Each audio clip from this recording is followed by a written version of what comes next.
Action സിനിമകൾ, stunt സിനിമകൾ ഇഷ്ടപ്പെടുന്നൊരു സഹൃദയൻ.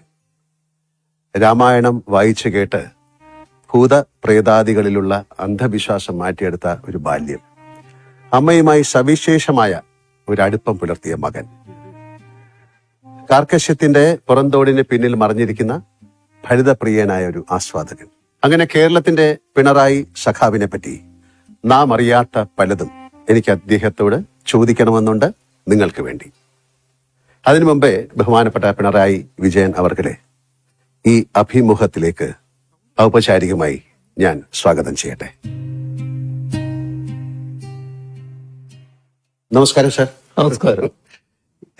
ഇങ്ങനൊരു അഭിമുഖം എൻ്റെ സ്വപ്നത്തിൽ പോലും ഉണ്ടായിരുന്നതല്ല. അതുകൊണ്ട് തന്നെ അതിൻ്റെ ഒരു ത്രില്ലിലും എന്നാൽ സംഘർഷത്തിലുമാണ് ഞാൻ. അഭിനേതാവായാണ് ഞാൻ സാധാരണ ക്യാമറയ്ക്ക് മുന്നിലെത്തുന്നത്. ഇപ്പോൾ അങ്ങേ അഭിമുഖം ചെയ്യുക എന്ന ദൗത്യവുമായി ക്യാമറയ്ക്ക് മുന്നിലിരിക്കുമ്പോൾ എനിക്കും അതേറെ പുതുമയുള്ള ഒരു അനുഭവമായി മാറുകയാണ്. അങ്ങേപ്പോലെ ഒരു മഹാനേതാവിനെ അഭിമുഖീകരിക്കുമ്പോൾ എങ്ങനെ തുടങ്ങണം, എവിടെ തുടങ്ങണം എന്നാലോചിക്കുന്നതിനിടയിലാണ് ഞാൻ അങ്ങേ ആദ്യം കണ്ടത് എന്നാണ് ഓർത്തു നോക്കിയത്. കേരളത്തിലെ ഏതൊരു സാധാരണക്കാരനെയും പോലെ വർഷങ്ങൾക്കിടെ നിരവധി തവണ ഞാൻ അങ്ങേ നേരിട്ടും അല്ലാതെയും കണ്ടിട്ടുള്ളത് കൊണ്ട് തന്നെ ആദ്യം കണ്ടത് എന്നാണെന്ന് സ്വാഭാവികമായി എനിക്ക് ഓർത്തെടുക്കാനായില്ല. എന്തായാലും ഒരു 30 വർഷത്തെ ബന്ധമെങ്കിലും ഉണ്ടാകും. പക്ഷെ അവസാനം കാണുന്നത് ഇപ്പോഴാണ്, അതെനിക്കറിയാം. സാർ, നമുക്ക് വളരെ ലഘുവായ രീതിയിൽ നമുക്ക് ഈ അഭിമുഖം അല്ലെങ്കിൽ അഭിമുഖ സംഭാഷണം തുടങ്ങാം. ഞാനൊരു പാട്ടിന്റെ 4 വരി പാടാം. അതിന്റെ പുറകിൽ ഒരു ഉദ്ദേശമുണ്ട്, അത് ഞാൻ പിന്നെ പറയാം. ഇത് ഞാൻ അങ്ങേക്ക് നൽകുന്ന ഒരു ആദരമാണ്. പാടട്ടെ? കേരളം കേരളം കേളി കൊട്ടുയരുന്ന കേരളം, കേളി കദംബം പൂക്കും കേരളം, കേരകേളി സദനമാം എൻ കേരളം. എന്റെ കേരളം, അങ്ങയുടെ കേരളം, നമ്മുടെ കേരളം. അല്ല, ഇതിന്റെ പുറകില് ഒരു നല്ല ഉദ്ദേശം എന്താണെന്ന് പറഞ്ഞാൽ അങ്ങും എനിക്ക് 4 വരി പാടിത്തരണം. വേണ്ട, വേണ്ട. പിന്നെ നമ്മുടെ ഈ സംഭാഷണത്തിന്റെ ഇടയ്ക്കോ അത് അവസാനിക്കുമ്പോഴോ. സാർ, ഞാന് സിനിമയിൽ വന്നിട്ട് 48 വർഷമായി. അതുകൊണ്ട് തന്നെ സിനിമയുമായി ബന്ധപ്പെട്ട ഒരു ചോദ്യത്തിൽ നിന്ന് നമുക്ക് തുടങ്ങാം. സാർ, ആദ്യമായി കണ്ട സിനിമ ഏതാണെന്ന് ഓർമ്മയുണ്ടോ? വളരെ ചെറുപ്പത്തിലുള്ളതായതുകൊണ്ട് അത്ര ഓർമ്മയില്ല. ഇല്ല. അത് നാട്ടിൽ വെച്ചായിരിക്കും കണ്ടത്. അതെ, അന്ന് ചെറിയ ടാക്കീസുകൾ നാട്ടിലുണ്ടാവുമല്ലോ, അതിന്റെ ഭാഗമായിട്ട് കണ്ടതാണ്. ഉത്തര കേരളത്തിലെ ഒരു നാട്ടിൻ പുറത്ത് ജനിച്ചു വളർന്ന ആളാണ് സാറ്. അപ്പൊ അതുകൊണ്ട് തന്നെ അങ്ങയുടെ കുട്ടിക്കാലം എങ്ങനെയായിരുന്നു? അങ്ങക്ക് സഹോദരന്മാരുണ്ടായിരുന്നോ? അതിനെക്കുറിച്ചൊന്നും. എനിക്ക് 2 സഹോദരന്മാരാണ് ഉണ്ടായത്. പക്ഷെ എൻ്റെ അമ്മ പ്രസവിച്ചത് 14ാമത്തെ കുട്ടിയാണ് ഞാൻ.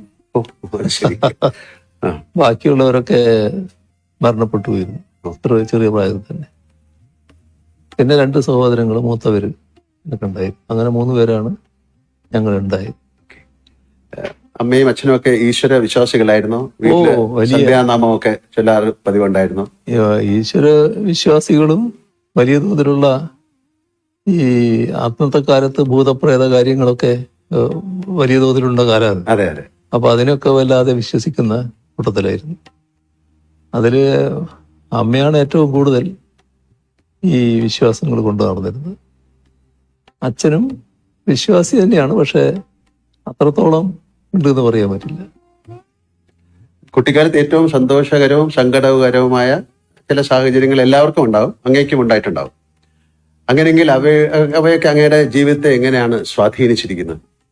അതില് വലിയ തണലായിട്ട് അമ്മ തന്നെയാണ് ഉണ്ടായത് എല്ലാ കാര്യത്തിലും. സാധാരണ നിനക്ക് നല്ല കരുതലോടെ എന്നെ വളർത്തുന്നതിൽ അമ്മ പ്രധാന പങ്ക് വഹിച്ചിട്ടുണ്ട്. എൻ്റെ കുട്ടിക്കാലത്തിന് അന്നത്തെ കാലം എല്ലാവരും പഠിക്കുന്ന കാലമല്ലായിരുന്നു. പിന്നെ പഠനം തുടരണമെന്നും ആഗ്രഹിക്കുന്ന കാലമല്ല. ഒരു 5-ാം തരം ആവുമ്പോൾ പഠനം അവസാനിപ്പിക്കുക. അന്ന് നാട്ടിൽ ധാരാളം ഉള്ളത് ബീഡി കെട്ടാണ്. ബീഡി തൊഴിലിന് പോവാ, ബീഡി കെട്ടാൻ പോകും. കുട്ടികൾ പോയിട്ട് ബീഡി ഇങ്ങനെ കെട്ടിക്കൊടുക്കും, നൂല് കെട്ടി. അതിന് പിന്നെ ഈ ചെന്ന ആൾക്കാർ പറഞ്ഞു കുട്ടി പഠിക്കട്ടെ. അപ്പൊ അതറിഞ്ഞിട്ട് സ്കൂളിലെ പ്രധാന അധ്യാപകനും മാനേജറുമായിട്ടുള്ള അദ്ദേഹം അമ്മയോട് പറഞ്ഞു, അവനെ ഇപ്പം അതിനൊന്നും വിടരുത്, നിങ്ങൾ പഠിപ്പിക്കുക വേണം എന്ന് പറഞ്ഞു. അങ്ങനെയാണ് LP സ്കൂൾ കഴിഞ്ഞിട്ട് UP സ്കൂളിൽ ചേരുന്നു. UP സ്കൂളിൽ ചേർന്നപ്പോൾ ഒരു പ്രധാന കാര്യമുണ്ടായി. അവിടെ ഒരു മലയാളം അധ്യാപകൻ, മലയാളം വിദ്വാൻ, മുൻഷി എന്നാണ് നമ്മൾ സാധാരണ പറയുക, മുൻഷി മാഷ്. അദ്ദേഹം എന്നോടൊരു ദിവസം ചോദിച്ചു, നിന്റെ നക്ഷത്രത്താ? അന്ന് എനിക്കറിയാവുന്ന നക്ഷത്രം ഞാൻ പറഞ്ഞു കൊടുത്തു. ഇതായിരിക്കില്ല എന്ന് അദ്ദേഹം എന്നോട് പറയാണ്, നിന്റെ അമ്മയോട് വരാൻ പറയണമെന്ന്. അങ്ങനെ അമ്മ ചെന്നു. അപ്പോൾ അത് തന്നെ ഒരു നാട്ടിൽ വാർത്തയായി, മുൻഷി മാഷ് അമ്മയെ വിളിച്ചിരിക്കുന്നു എന്നൊരു വാർത്ത. അങ്ങനെ ചെന്നപ്പോൾ എപ്പോഴായിരുന്നു പ്രസവിച്ചത്, ഏതാ സമയം എന്നൊക്കെ ചോദിച്ചു. ആ കാലത്ത് വലിയ കൃത്യതയില്ല, ഉച്ചയ്ക്ക് ശേഷമാണ് എന്നത് മാത്രമേ അമ്മയ്ക്ക് കൃത്യമായിട്ട് പറയാൻ പറ്റുള്ളൂ. അപ്പൊ അദ്ദേഹം നോക്കുമ്പോൾ ഞാൻ ആദ്യം പറഞ്ഞ നക്ഷത്രം ഉച്ചയോടുകൂടി അവസാനിച്ചിരിക്കുന്നു, പിന്നെ പുതിയ നക്ഷത്രമാണ്. അപ്പൊ അദ്ദേഹം പറഞ്ഞു, ഇതാണ് ഇവന്റെ നക്ഷത്രം, ഞാൻ ജാതകം എഴുതിത്തരാന്ന് പറഞ്ഞു. അങ്ങനെ അദ്ദേഹം എഴുതുന്ന ജാതകം അമ്മയുടെ കയ്യിലുണ്ടായിരുന്നു ഒരു ദീർഘകാലം. എന്നിട്ട് അവിടുന്ന് പറഞ്ഞു, ഇവൻ എവിടെയാണോ തോക്കുന്നത് അവിടം വരെ പഠിപ്പിക്കണം, തോറ്റാൽ നിർത്തിക്കോളും എന്ന് പറഞ്ഞു. അങ്ങനെയാണ് പഠനം തുറന്നു പോകുന്നതിന് ഇടയാകുന്നത്. ESLC ഉണ്ടായിരുന്നു. 8-ാം തരത്തില് ESLC എന്ന് പറയുന്ന പബ്ലിക് എക്സാമിനേഷൻ. അതിൽ ഞങ്ങൾ 3 കുട്ടികളായിരുന്നു അവിടുന്ന് പാസ്സായത്. പഠനത്തിന് പിന്നെ മറ്റ് പിന്തുണയൊന്നും ഇല്ലല്ലോ, നമ്മൾ തന്നെ വായിക്കുന്നെങ്കിൽ വായിക്കുക എന്നുള്ളതേ ഉള്ളൂ. വീട്ടിൽ സഹായമില്ല, അയൽവക്കങ്ങളിലും സഹായം കിട്ടാനില്ല. കാരണം ആരും അങ്ങനെ പഠനമായിട്ട് ബന്ധപ്പെട്ടവർ ഇന്നത്തെ സമൂഹത്തിനെ പോലെയല്ല.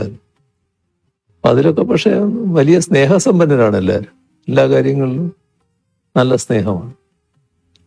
അതാണ് അതിന്റെ ഒരവസ്ഥ. സാറ് വളരെ അടുത്ത കൂട്ടുകാരുണ്ടായിരുന്നിരിക്കാം. അങ്ങ് പഠനത്തിൽ മാത്രമാണോ അതോ കളികളിലും കായിക മികവിലും ഒക്കെ ഉണ്ടായിരുന്നോ, അതോ വായനയോ കലാപ്രവർത്തനം അങ്ങനെ എന്തെങ്കിലും പറയാനുണ്ടോ? ചെറുപ്പകാലത്ത് എല്ലാവരും കളിക്കുമല്ലോ, ഇന്നത്തെ പോലെ എല്ലാവരും എല്ലാ കളിയും വന്ന് പിന്നെ കുട്ടികള് വലിയ കളിയല്ലേ സാധാരണ. ആ കളികളിലൊക്കെ ഞാനും ഉണ്ടായിരുന്നു. ഒരു പ്രധാനം ഒന്ന് ഫുട്ബോളായിരുന്നു. പിന്നെ കുറച്ച് കഴിഞ്ഞപ്പോൾ നാട്ടിലൊരു വലിയ ബാഡ്മിന്റൺ ടൂർണമെന്റ് നടന്നു. ആ ടൂർണമെന്റ് കണ്ടപ്പോൾ നമുക്കൊരു ചെറിയ കുട്ടികളാണല്ലോ, ഒരു ആവേശം. അപ്പൊ എൻ്റെ അടുത്ത സുഹൃത്തുക്കളുണ്ട്, നാണു, രാജൻ എന്ന് പറഞ്ഞ 2 പേര്. ഞങ്ങളെല്ലാം കൂടി ഒരു കളി തുടങ്ങി. അപ്പൊ അതിന് ബാറ്റില്ല. അപ്പം ഓലയുടെ അടിഭാഗമില്ല, അതിന്റെ മടല് ഇങ്ങനെ കുറച്ച് വീതി ഉണ്ടാവും, അത് വെച്ചിട്ടായി കെട്ടിയ ബോളിൽ കളി. കുറച്ച് നാൾ കഴിഞ്ഞപ്പോൾ പിന്നെ ബാറ്റിൽ കളിയായി. അങ്ങനെ ബാഡ്മിന്റൺ പിന്നെ ഞങ്ങൾ കളിക്കുകയായിരുന്നു, നല്ലതുപോലെ കളിക്കുകയായിരുന്നു. അവരൊക്കെ സ്റ്റേറ്റിൽ നല്ലതുപോലെ കളിച്ചവരാണ്. നാണു എന്ന് പറയുന്നയാള് സ്റ്റേറ്റിന് റെഫറി ആയിട്ടൊക്കെ പിന്നീട് കുറെ കാലം പോയതാണ്. അങ്ങനെ ബാഡ്മിന്റണും കൂടി കളിക്കുകയായിരുന്നു. രാഷ്ട്രീയത്തിന് പുറത്ത് അങ്ങേക്ക് വലിയൊരു സൗഹൃദ വലയമുണ്ടല്ലോ. അടുത്തിരുന്ന തമാശ പറയാൻ സ്വാതന്ത്ര്യമുള്ള സുഹൃത്തുക്കളുണ്ടോ? അവരോടൊപ്പം സമയം ചെലവഴിക്കാൻ അങ്ങേക്ക് സാധിക്കാറുണ്ടോ? ഇപ്പൊ അതിന് കുറെ വിഷമമുണ്ട്. എന്നാലും എൻ്റെ പഴയകാല സുഹൃത്തുക്കൾ ഇപ്പോഴും സുഹൃത്തുക്കളായിട്ട് നിൽക്കുന്നുണ്ട്. അവര് എപ്പോഴും കാണും. പിന്നെ മിക്കവാറും ചെല്ലുമ്പോൾ എൻ്റെ കൂടെ ഉണ്ടാവും. അങ്ങനെയൊക്കെയാണ്. അവര് ചിലരെല്ലാം അങ്ങ് പോയി, എന്നാലും ഉള്ളവര് ഇപ്പോഴും ഉണ്ട് നല്ല നിലക്ക്. ഒരു നടൻ അല്ലെങ്കിൽ ഞാൻ താരസംഘടനയുടെ ഭാരവാഹിയായിരുന്നു. അങ്ങനെ നിലകളിൽ അങ്ങേ പലതവണ ഞാൻ അടുത്ത് ഇടപഴകാനുള്ള ഭാഗ്യം എനിക്കുണ്ടായിട്ടുണ്ട്. അപ്പൊ എല്ലാം ഞാൻ ശ്രദ്ധിച്ചിട്ടുള്ള ഒരു കാര്യം, ഏതാണ്ട് സാറിന് 30 വർഷം മുമ്പായിരിക്കാം കാണുന്നത്. അന്നും ഇന്നും അങ്ങയുടെ പെരുമാറ്റത്തിലോ രൂപഭാവാദികളിലോ യാതൊരു മാറ്റവും ഉണ്ടായിട്ടില്ല. അത് എങ്ങനെയാണ് സാധിച്ചെടുക്കുന്നത്? കാര്യം ഒരുപക്ഷെ അങ്ങ് പാർട്ടി പ്രവർത്തകനായിരിക്കുമ്പോഴും അല്ലെങ്കിൽ മന്ത്രിയായതും പിന്നെ മുഖ്യമന്ത്രി ആയിരിക്കുമ്പോഴെല്ലാം അങ്ങയുടെ ഇടപെടൽ ഒരുപോലെ തന്നെയാണ്. നല്ല ഒരു കരുതലുള്ളത് പോലെ ഞങ്ങൾക്ക് ഫീൽ ചെയ്യും. സാധാരണ മനുഷ്യരുടെ കാലം ചെല്ലുമ്പോൾ അവരുടെ പദവികൾക്കും വളർച്ചയ്ക്കും ഒത്ത് പല മാറ്റങ്ങളും കാണാറുണ്ട്. പക്ഷെ അങ്ങയിൽ ഞാൻ ഇതൊന്നും കണ്ടിട്ടില്ല എന്നുള്ളത് വളരെ സത്യമായ ഒരു കാര്യമാണ്. ഒന്ന് നമ്മൾ കാണുന്നത്, നമ്മൾ ഏത് സ്ഥാനത്തിരിക്കുന്നതായാലും അതൊരു പ്രത്യേക നിയോഗത്തിന്റെ ഭാഗമാണെന്ന് കാണേണ്ടതേ ഉള്ളൂ. എപ്പോഴും അവിടുന്ന് മാറേണ്ടതായിട്ട് വരാം. ആ ഒരു ധാരണ നമ്മുടെ ഉള്ളിലുണ്ടാവണം. ആ മാറ്റത്തെ പൂർണ്ണമായിട്ട് ഉൾക്കൊള്ളാൻ നമുക്ക് സാധിക്കണം.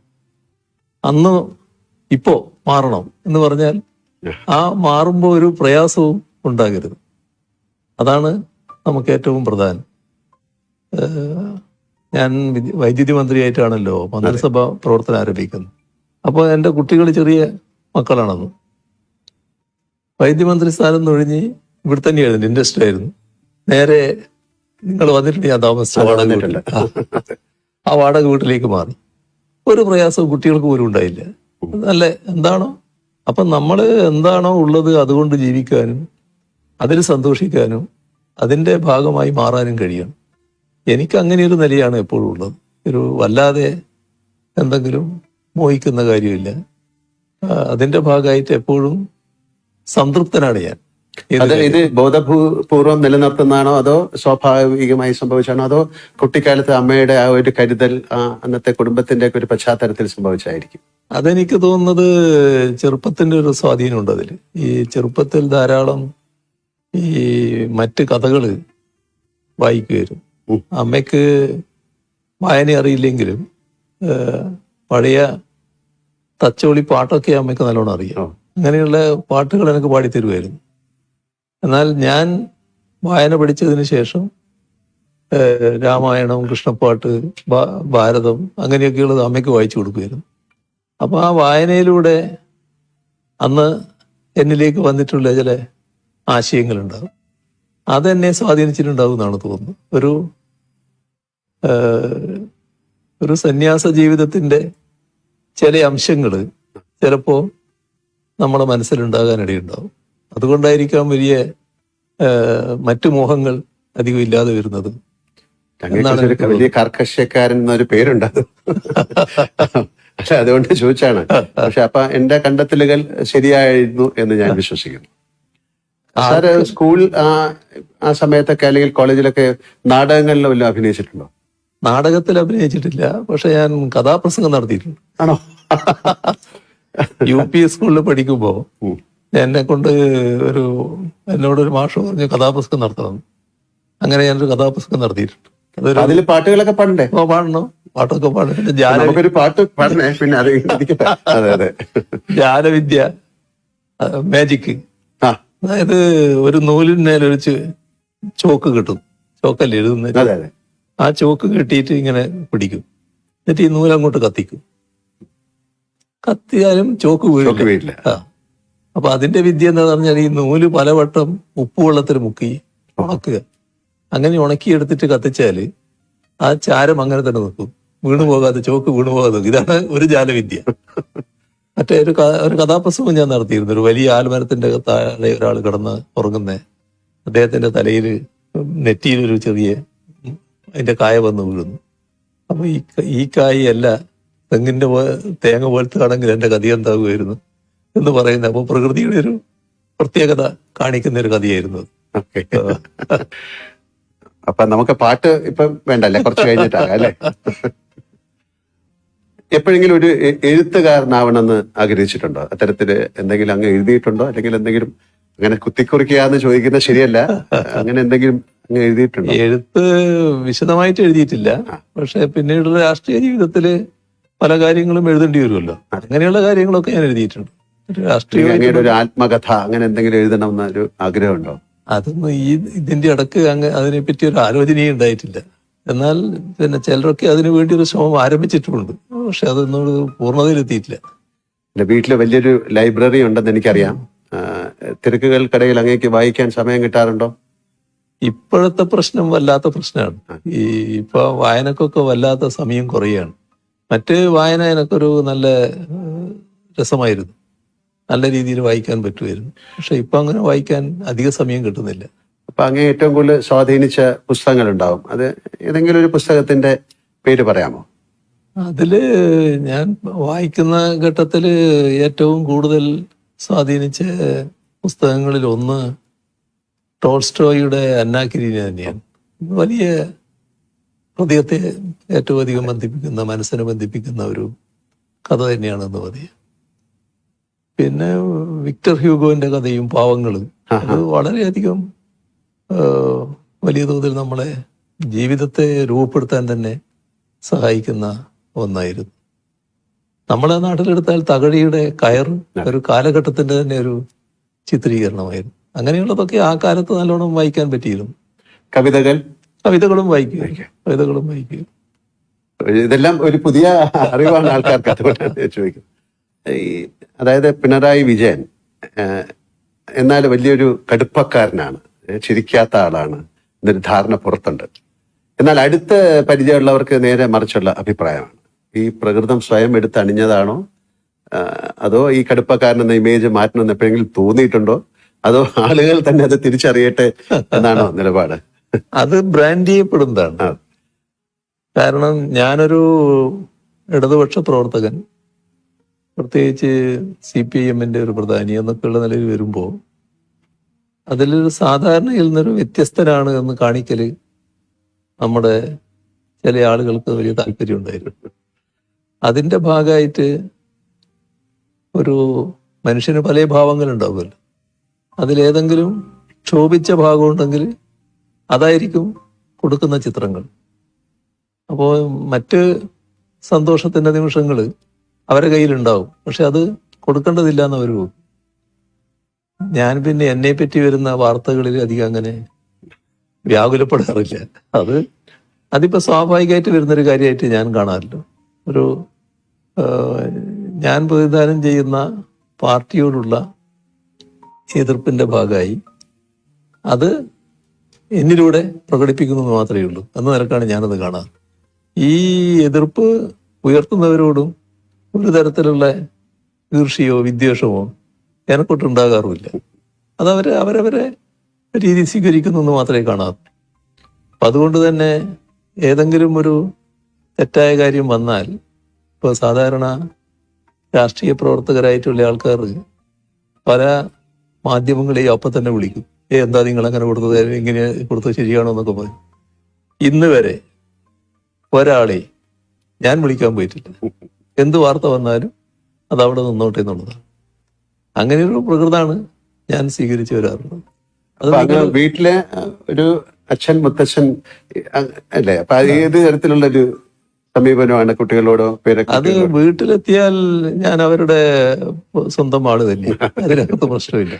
എന്റെ പുറത്തുള്ള എല്ലാ തിരക്കുകളും ഇപ്പൊ കുറച്ച് പ്രയാസമുണ്ട്. ഇപ്പൊ ഈ ദിവസങ്ങള് വല്ലാത്ത പ്രയാസങ്ങള്.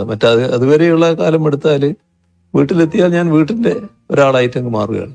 അതിന് ഒരു പ്രശ്നം ഉണ്ടാകാറില്ല. അത് കുട്ടികൾക്കും ഉണ്ടാകാറില്ല, പേരക്കുട്ടിക്കും ഒന്നും ഉണ്ടാകാറില്ല. അങ്ങനെ ഒരു അവസ്ഥയാണ്. സാർ, ഇന്നത്തെ തലമുറയിലെ കുട്ടികൾക്ക് പഴയ കാലത്തെ അപേക്ഷിച്ച് ഒരുപാട് അവസരങ്ങളുണ്ട്. ഈ സ്മാർട്ട് ഫോണ്, ആർട്ടിഫിഷ്യൽ ഇന്റലിജൻസ് അതൊക്കെ വന്നതോടുകൂടി അറിവ് സമ്പാദിക്കാൻ ഒരുപാട് വഴികളുണ്ട്. പഴയ കാലം പോലല്ല. എങ്കിലും പുതിയ തലമുറ നേരിടുന്ന ഭയങ്കരമായ സമ്മർദ്ദങ്ങളുണ്ട്. ആ സമ്മർദ്ദങ്ങൾ വലുതാണ്. അവരോടൊരു ഒരു മുത്തശ്ശൻ എന്ന നിലയിൽ എന്താണ് അങ്ങേക്ക് പറയാനുള്ളത്? അല്ല, ഇന്നത്തെ കാലത്ത് ഈ പറഞ്ഞ കാര്യം ശരിയാണ്. കുട്ടികൾ വലിയ തോതിൽ വിവരങ്ങൾ അവരുടെ വിരൽത്തുമ്പിൽ കിടക്കുകയാണ്. ഒന്ന്, കുട്ടി എന്തെങ്കിലും കാര്യങ്ങൾ ചെയ്യാൻ തുടങ്ങുന്നതിന് മുൻപ് തന്നെ സാങ്കേതിക കാര്യങ്ങളാണ് ചെയ്തു തുടങ്ങുന്നത്. ഈ ഫോണും മറ്റും ആയിട്ട് ബന്ധപ്പെട്ടുള്ള കാര്യം. അപ്പോൾ ഫോണും മറ്റും വെച്ചുകൊണ്ടുള്ള ഒരുപാട് അത്ഭുതങ്ങൾ കാണിക്കുന്നവരാണ് നമ്മുടെ കുട്ടികൾ. പക്ഷെ അതില് ആ ലോകം വളരെ വലുതാണ്. എന്നാൽ അതിനകത്തുള്ള ചതിക്കുഴികളുണ്ട്. ആ ചതിക്കുഴികൾ തിരിച്ചറിയാൻ പറ്റണം.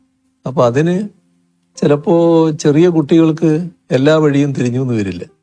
അപ്പോൾ ഒന്നും അച്ഛനമ്മമാരിൽ നിന്നും മറച്ചു വെക്കാതിരിക്കുക എന്നുള്ളതാണ് ഏറ്റവും പ്രധാനം. സ്വകാര്യമായിട്ട് ചെയ്യാതിരിക്കുക. താൻ കാണുന്നത് സ്വകാര്യമായിട്ട് കാണണം എന്ന നിർബന്ധമില്ലാതിരിക്കുക. അമ്മയോ അച്ഛനോ കാണുന്നതിന് ഒരു തടസ്സമില്ലാതിരിക്കുക. അങ്ങനെയൊരു നില വന്നാൽ കുട്ടിക്ക് തന്നെ എന്താണ് കാണാവുന്നത് കാണാത്തത് എന്നതിനെ പറ്റിയൊരു ധാരണയുണ്ടാക്കാൻ ഇടയാകും. അപ്പോൾ അച്ഛൻ്റെയും അമ്മയുടെയും ഭാഗത്ത് അച്ഛൻ്റെയും അമ്മയുടെയും ശ്രദ്ധയിൽപ്പെടാത്ത കാര്യങ്ങൾ അത് മറച്ചു വെച്ചുകൊണ്ട് ചെയ്യുന്നൊരു നില ചെറുപ്രായത്തിൽ സ്വീകരിക്കാതിരിക്കുക എന്നുള്ളതാണ് ഏറ്റവും പ്രധാനം. ഇപ്പൊ അങ്ങയെ കാണാൻ വരുന്നവരെ സ്വീകരിക്കുന്നതിലും അവർക്ക് ഭക്ഷണം നൽകുന്നതിലും അങ്ങ് കാട്ടുന്ന വലിയ ആതിഥേയ മര്യാദ ഞാൻ പലപ്പോഴും കണ്ടിട്ടുണ്ട്. അത് മാതൃകയാക്കാൻ ഞാൻ പലരോടും പറഞ്ഞിട്ടുണ്ട്. ഈ ഒരു ശീലം അമ്മയിൽ നിന്നാണോ കിട്ടിയത്, അല്ലെങ്കിൽ കുടുംബ പശ്ചാത്തലത്തിൽ നിന്നാണോ കിട്ടിയത്? അത് അമ്മയുടെ കയ്യിൽ നിന്ന് തന്നെയായിരിക്കണം അത് കിട്ടിയത്. കാരണം ഞങ്ങള് കുട്ടികള് കോളേജിലൊക്കെ പഠിക്കുമ്പോൾ പിന്നെ ചില സുഹൃത്തുക്കളോട് കൂടി വീട്ടിൽ ചെന്നാല് വലിയ തോതിൽ സൗകര്യങ്ങളൊന്നും വീട്ടിലൊന്നും ഉണ്ടാവില്ല. പക്ഷെ ഉള്ളത് വെച്ച് പെട്ടെന്ന് തന്നെ അമ്മ അവർക്ക് എന്തെങ്കിലും കൊടുത്തിരിക്കും, വളരെ പെട്ടെന്ന് കാര്യങ്ങൾ ഉണ്ടാക്കിയിട്ട്. അങ്ങനെ ഒരു രീതി ചെറുപ്പത്തിലേ കണ്ടുവന്നിട്ടുണ്ട്. അതിന്റെ ഒരു ഭാഗമായിരിക്കാന്നാ തോന്നുന്നു. അങ്ങേക്ക് ഈ പാചകം ഇഷ്ടമാണോ? ജീവിതത്തിൽ എപ്പോഴെങ്കിലും അങ്ങ് അടുക്കളയിൽ കയറിയിട്ടുണ്ടോ? പാചകം ഒരു കലയാണ്. ആ കലയിൽ ഞാൻ അത്ര വിദഗ്ധനല്ല. പക്ഷെ ഇടയ്ക്ക് ഞാൻ ചായ ഉണ്ടാക്കുമായിരുന്നു നേരത്തെ, ചായ കുടിക്കുന്ന കാലത്ത്. അത് ശീലിച്ചിരുന്നു. മറ്റേ അതിനപ്പുറത്ത് ഇല്ല, ഒന്നിലേക്ക് കടക്കാൻ എനിക്ക് ധൈര്യം കിട്ടിയിട്ടില്ല. അപ്പൊ അങ്ങനെയാണെങ്കിൽ അങ്ങയുടെ പ്രിയപ്പെട്ട ഒരു ഭക്ഷണം എന്താണ്? ഞാൻ സാധാരണ പിന്നെ ഏത് ഭക്ഷണവും കഴിക്കുന്ന കൂട്ടത്തിലാണ്. പക്ഷെ ഇപ്പൊ അടുത്ത കാലത്തായിട്ട് ചില നിയന്ത്രണങ്ങൾ ഞാൻ തന്നെ വെക്കാറുണ്ട്. ഇന്ന് ചിലതേ കഴിക്കൂ, ചിലത് കഴിക്കില്ല എന്നൊക്കെ ഉള്ളത്. എന്നാൽ ഒരു ഭക്ഷണത്തോടും അപ്രിയമില്ല, ഒന്നും മാറ്റി നിർത്താറില്ല. എല്ലാം കഴിക്കുന്ന ഒരു പൂർണ്ണക്കാരനാണ് ഞാൻ. ഈ ചിലപ്പോൾ ഭാര്യ അല്ലെങ്കിൽ അമ്മ അങ്ങനെ ആരെങ്കിലും ഉണ്ടാക്കുന്ന ഭക്ഷണത്തോടായിരിക്കും കൂടുതൽ താല്പര്യം. അങ്ങനെയൊക്കെ അങ്ങനെ ഉണ്ടോ? എനിക്ക് തീർച്ചയായും അതാണ്. വീട്ടിലെ ഭക്ഷണമാണ് എനിക്ക് ഏറ്റവും താല്പര്യം. അതിന്റെ പ്രശ്നം എന്താ വെച്ചാൽ, വീട്ടിൽ നിന്ന് പുറത്തിറങ്ങി ഭക്ഷണം കഴിക്കുമ്പോൾ പലപ്പോഴും വീട്ടിലെ ഭക്ഷണത്തെ പറ്റി താരതമ്യപ്പെടുത്തി പോകും. അതെപ്പോഴും എനിക്ക് താല്പര്യം വീട്ടിലെ ഭക്ഷണം തന്നെയാണ്. അമ്മയെ പറ്റി നമ്മൾ ഒരുപാട് സംസാരിച്ചു. അമ്മ എന്നത് ഒരു കൺകണ്ട ദൈവമാണ്. അങ്ങയുടെ അമ്മയെ പറ്റി, ആ ആത്മബന്ധത്തെ പറ്റി അങ്ങേക്ക് എന്തെങ്കിലും കൂടുതൽ പറയാനുണ്ടോ? അമ്മയുടെ വേർപിരിയലാണ് പറയാനുള്ളൊരു ഭാഗം. അതായത് അന്ന് ഞാൻ തിരുവനന്തപുരത്താണ്. തിരുവനന്തപുരത്ത് പാർട്ടി സെക്രട്ടേറിയറ്റ് മെമ്പറായിട്ട് ഫുള്ളായിട്ട് ഇവിടെ നിൽക്കുന്ന സമയം. അപ്പൊ ഒരു ദിവസം, എല്ലാ ദിവസവും വീട്ടിൽ നിന്ന് സംസാരിക്കും. ഒരു ദിവസം ഭാര്യ വിളിച്ചപ്പോ ചെറിയ സംസാരത്തിലൊരു വ്യത്യാസം പോലെ തോന്നി. അത് അമ്മയുടെ പിന്നെ ആരോഗ്യസ്ഥിതി പറയായിരുന്നു. നല്ല അവശത ഉണ്ടായിരുന്നു അപ്പൊ. മറ്റൊന്നും പറഞ്ഞില്ല, പക്ഷെ എനിക്ക് തോന്നി എന്തോ ഒരു പ്രശ്നമുണ്ട്. അപ്പോൾ ആ കാലത്ത് ചടയം ഗോവിന്ദനാണ് സെക്രട്ടറി. അപ്പൊ ഞാൻ പറഞ്ഞ് എന്തോ ഒരു പ്രശ്നമുണ്ടെന്ന് തോന്നുന്നു, ഞാനൊന്ന് പോയിട്ട് വരാമെന്ന് പറഞ്ഞു. അങ്ങനെ വൈകുന്നേരം വീട്ടിലേക്ക് പോയി. രാവിലെ അവിടെ എത്തി. വീട്ടിലെത്തി. അപ്പോൾ അമ്മ അവിടെ കിടന്നിട്ടുണ്ട്. അവിടെ നിന്ന് എഴുന്നേറ്റിരുത്തി എൻ്റെ ദേഹത്തിങ്ങനെ ചാരിയിരുന്ന് ലേശം വെള്ളം കൊടുത്തു. ആ വെള്ളം കുടിച്ചു. അവിടെ കഴിഞ്ഞു. വേണ്ടി അതെ. അപ്പൊ അതാണ് അതിന്റെ പ്രത്യേകത. അത് കഴിഞ്ഞിട്ട് എനിക്കറിയാം അമ്മ ഏത് നിമിഷവും മരണപ്പെടും എന്നൊക്കെ നമുക്കറിയാലോ. പക്ഷെ ഞാനും വൈഫും മാത്രമേ ആ സമയത്തുള്ളൂ, മറ്റാരും ഇല്ല. അപ്പൊ ഞാൻ പുറത്തിറങ്ങിയിട്ട് ആളോട് പറയണല്ലോ. പുറത്തിറങ്ങി ഒരാൾ മുമ്പിൽ വന്ന് വിട്ടു, ഒരു നാണു എന്ന് പറയുന്നതാണ്. പക്ഷെ ഒരക്ഷരം വാക്കിങ്ങോട്ട് വരുന്നില്ല, പറയാൻ പറ്റുന്നില്ല. അപ്പൊ അദ്ദേഹത്തിന് മനസ്സിലായി അതങ്ങനെയൊരു എന്തായിരുന്നു. അതായത് ഞാൻ കേട്ടിട്ടുണ്ട് അമ്മയുടെ മടിയിൽ തല വെച്ച് കിടന്ന് അങ്ങനെ രാമായണം കേൾക്കുന്നത്. അങ്ങക്ക് ഭൂതപ്രേത പിശാചുക്കളൊക്കെ പേടിയായിരുന്ന സമയത്ത് അങ്ങനെയല്ലേ കുട്ടികൾ? ഭയങ്കര പേടിയായിരുന്നു, ചെറിയ പേടിയല്ല. അപ്പൊ ഇതെല്ലാം കേട്ട് കഴിഞ്ഞ് അങ്ങക്ക് ഒരു ആന്തരികമായ ഒരു ആത്മീയ വശം ഉണ്ടായിട്ടുണ്ടോ? ഈ നേരത്തെ പറഞ്ഞു, എന്നാലും ഒരു സന്യാസം എന്ന് പറഞ്ഞ പോലെ അങ്ങക്ക് ഒരു ആന്തരികമായ ഒരു ആത്മീയ വശമുണ്ടെന്ന് വളരെ വിശ്വസിക്കുന്ന ഒരാളാണ് ഞാൻ. അതായത് ഇതിനെപ്പറ്റി പറയാറ് സാധാരണ നിസ്സാരമായുള്ള സംസാര സാഗരം എന്നാണ്. അതെ. അപ്പൊ അങ്ങനെ ഒരു തോന്നലാണ് ആ ചെറുപ്പകാലത്ത് എനിക്ക് ഉള്ളത്. അതിന്റെ ഭാഗമായിട്ട് കുറെ ആ സ്വാധീനം എന്നിൽ ഉണ്ടാവും തന്നെയാണ് തോന്നുന്നത്. പക്ഷെ ഭൂതപ്രേത പിശാചുക്കളെ പറ്റി ഭയങ്കര വിശ്വാസമായിരുന്നു. ആ സമയത്ത് ലൈറ്റോ അങ്ങനെയൊന്നും അധികം ലൈറ്റ് ഇല്ലല്ലോ. പിന്നെ എന്റെ വീട്ടില് ഇലക്ട്രിസിറ്റി വരുന്നത് തന്നെ പിന്നെ ഞാൻ MLA ആയിരിക്കുമ്പോൾ പോലും ഇല്ല. ഓ, അത് ശരി. ആ, അങ്ങനെ ഒരു കാലാണത്. അങ്ങനെ ഒരു അവസ്ഥയാണ്. രാത്രി ആയാൽ പിന്നെ ഇരുടല്ലേ എല്ലാ സ്ഥലത്തും. അപ്പൊ എവിടെയും ഏത് ഭൂതവും പ്രേതവും പ്രത്യക്ഷപ്പെടാം.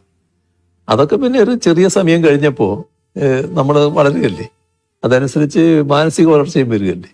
അത് പിന്നെ ഞാൻ തന്നെ മാറ്റിയെടുത്തതാണ് ബോധപൂർവ്വം.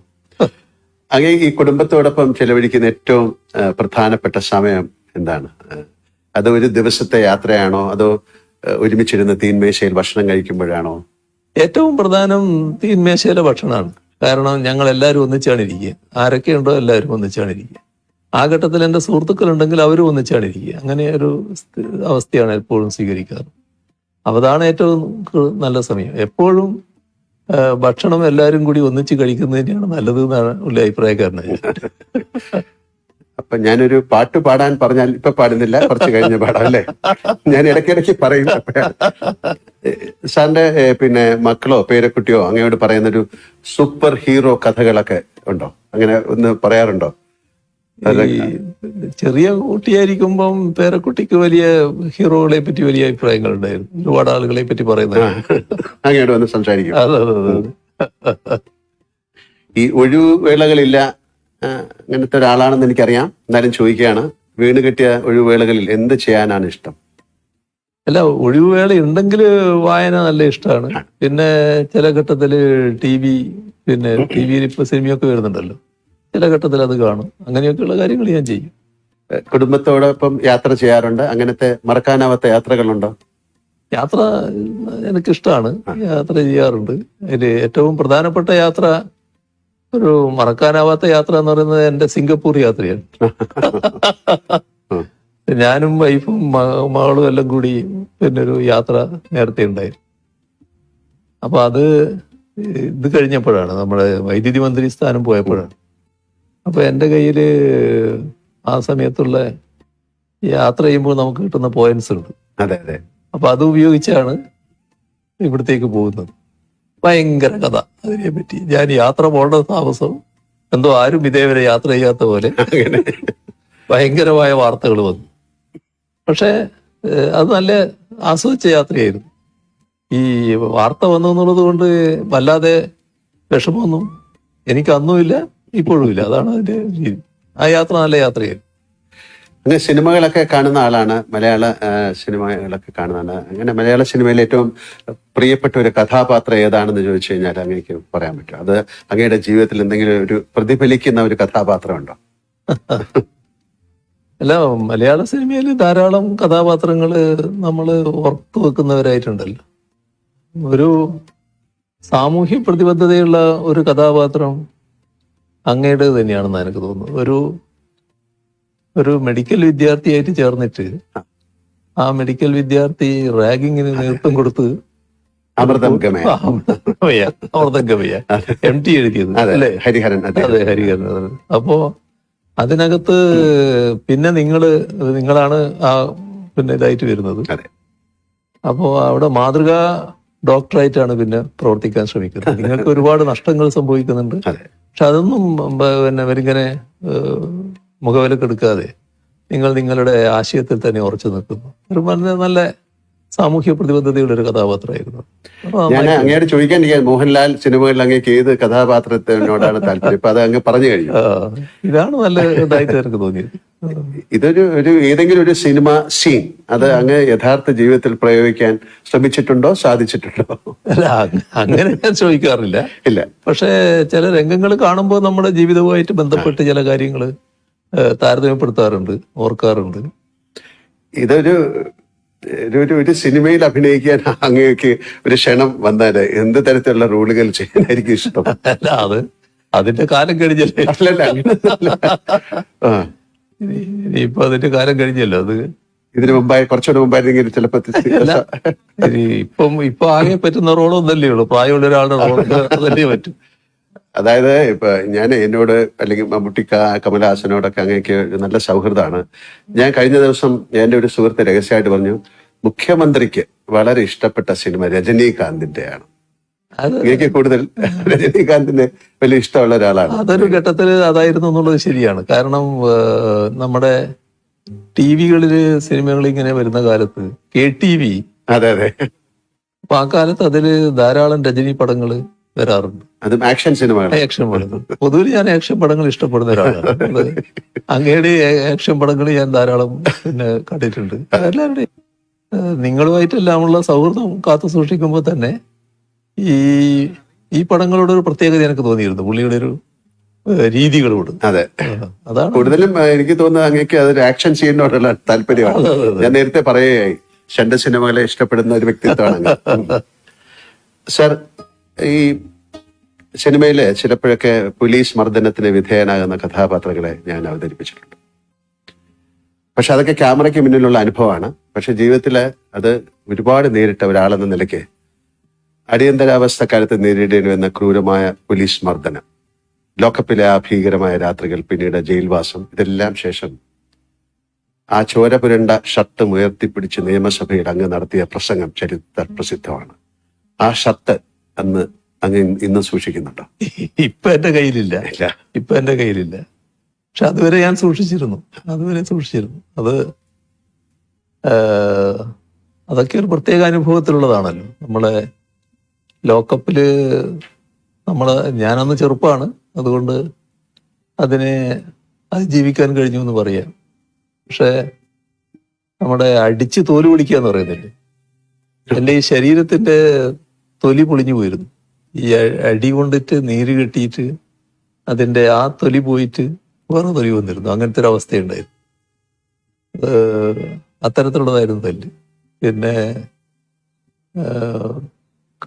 ഈ ഒരു മിന്നലിങ്ങനെ വരും. ഈ അടി ഈ ഭാഗത്തൊക്കെ കൊണ്ടാല് കണ്ണില് ഒരു മിന്നുന്ന പോലെ തോന്നും.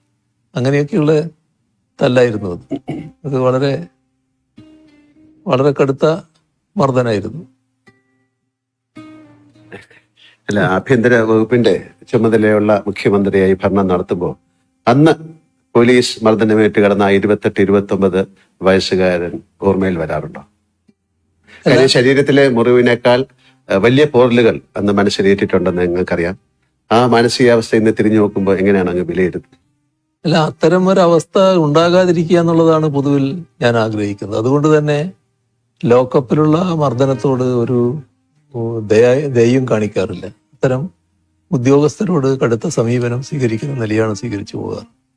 ഏതെങ്കിലും തരത്തിൽ ഒരു ലോക്കപ്പ് മർദ്ദനത്തിന്റെ ഭാഗമായിട്ട് ഒരാൾ മരണപ്പെട്ടു എന്നൊരു കേസ് വന്നാൽ നമ്മളത് ഇവിടെ പോലീസ് അന്വേഷിക്കാൻ പാടില്ല എന്നുള്ള നില തന്നെ എടുത്തിരിക്കുക. അത് ഉടനെ CBIക്ക് കൊണ്ടുവന്നാണ്. കാരണം ഇവിടുത്തെ ഏജൻസി തന്നെ അന്വേഷിക്കാൻ പാടില്ല എന്ന നിലപാടാണ് എടുത്തിട്ടുള്ളത്. അത് ആ നില തന്നെ സ്വീകരിച്ചു പോവുക. അതെല്ലാം ഇതിന്റെ ഭാഗം തന്നെയാണ്. അത് നിസ്സഹായരായ മനുഷ്യനെ ക്രൂരമായി മർദ്ദിക്കുന്നതിനോട് ഒരു തരത്തിലും യോജിക്കാനാവില്ല.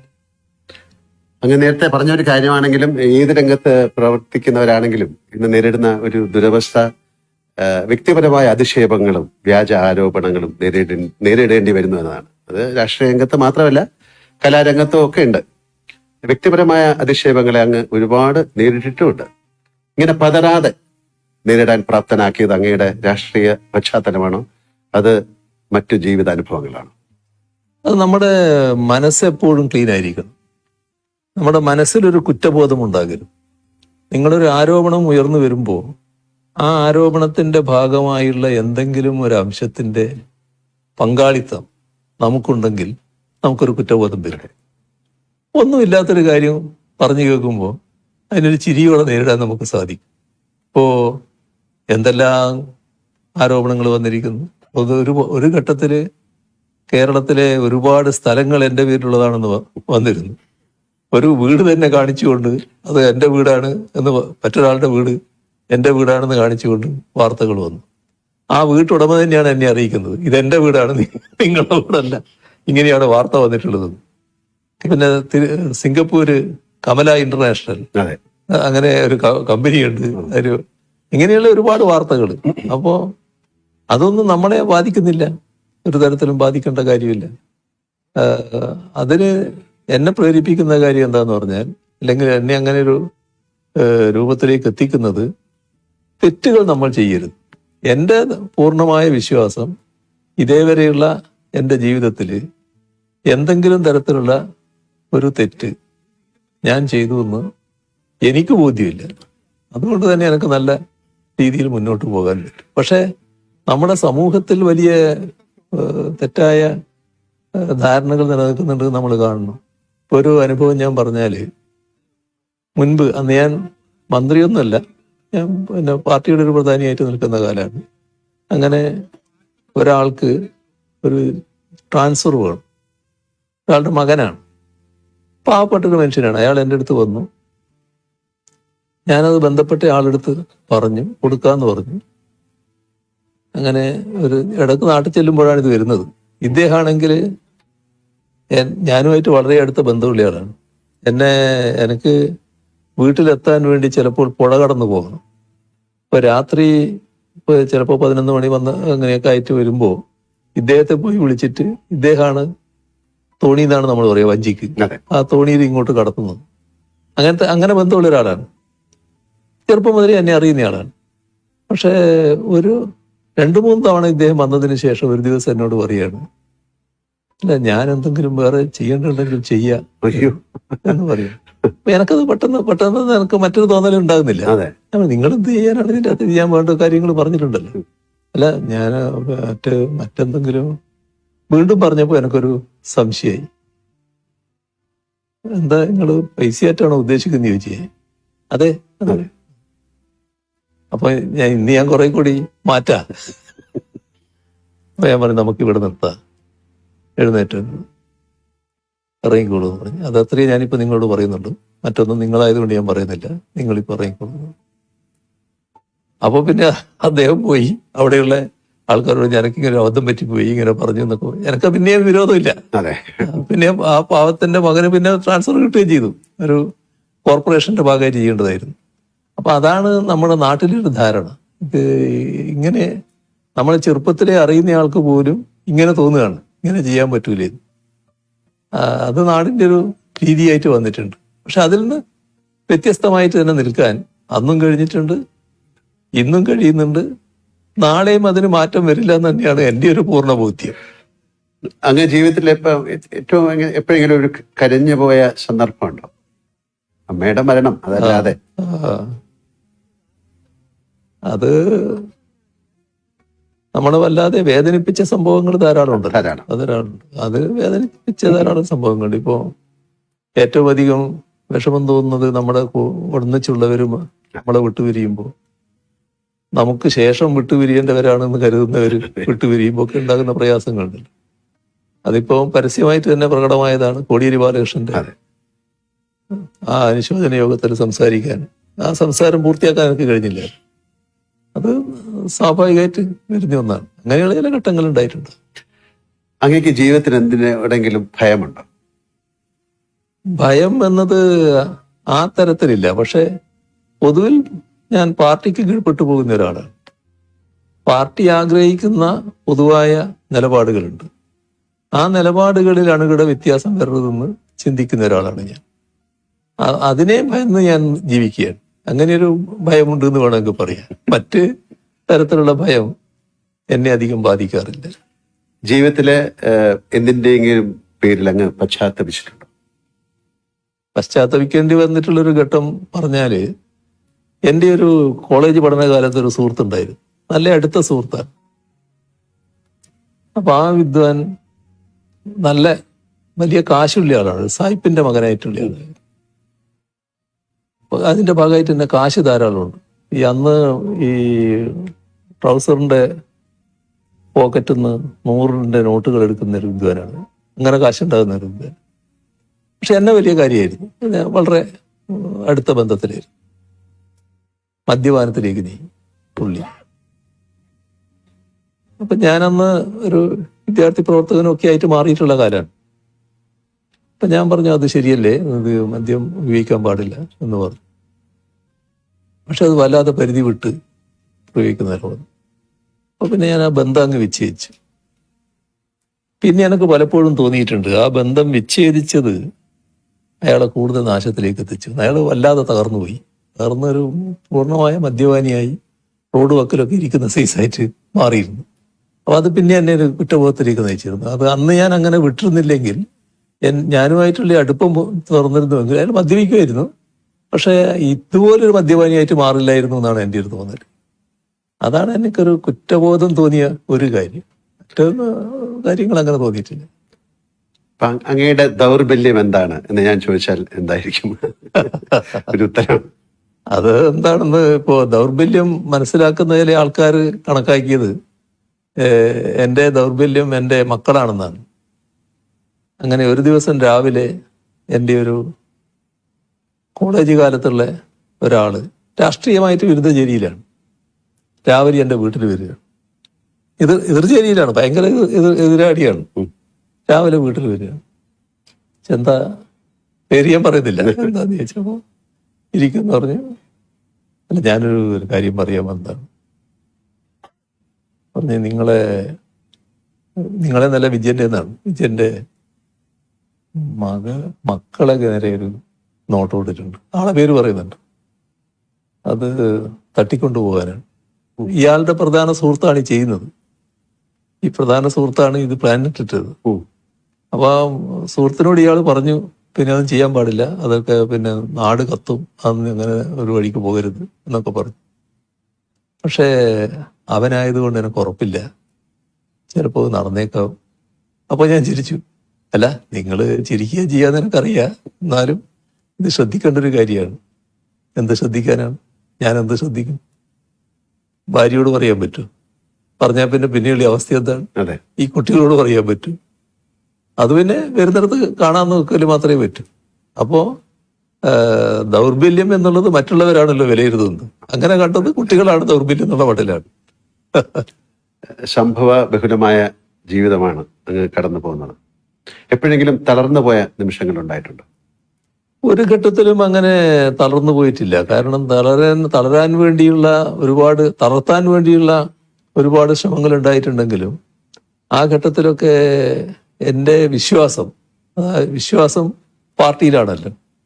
പാർട്ടിയോടാണല്ലോ എൻ്റെ ഏറ്റവും വലിയ കൂറ്. അപ്പോൾ പാർട്ടിയുടെ ഭാഗമായിട്ടാണ് ഞാൻ നിൽക്കുന്നത് എന്നുള്ളത് ഒരു കരുത്തോടെ നിൽക്കാൻ എന്നെ പ്രേരിപ്പിച്ചിട്ടുണ്ട്. ഈ ഉയരങ്ങളിലേക്ക് എത്തുന്നതിനൊപ്പം ഏകാന്തതയും നമ്മെ വലയം ചെയ്യും എന്ന് ഞാൻ കേട്ടിട്ടുണ്ട്.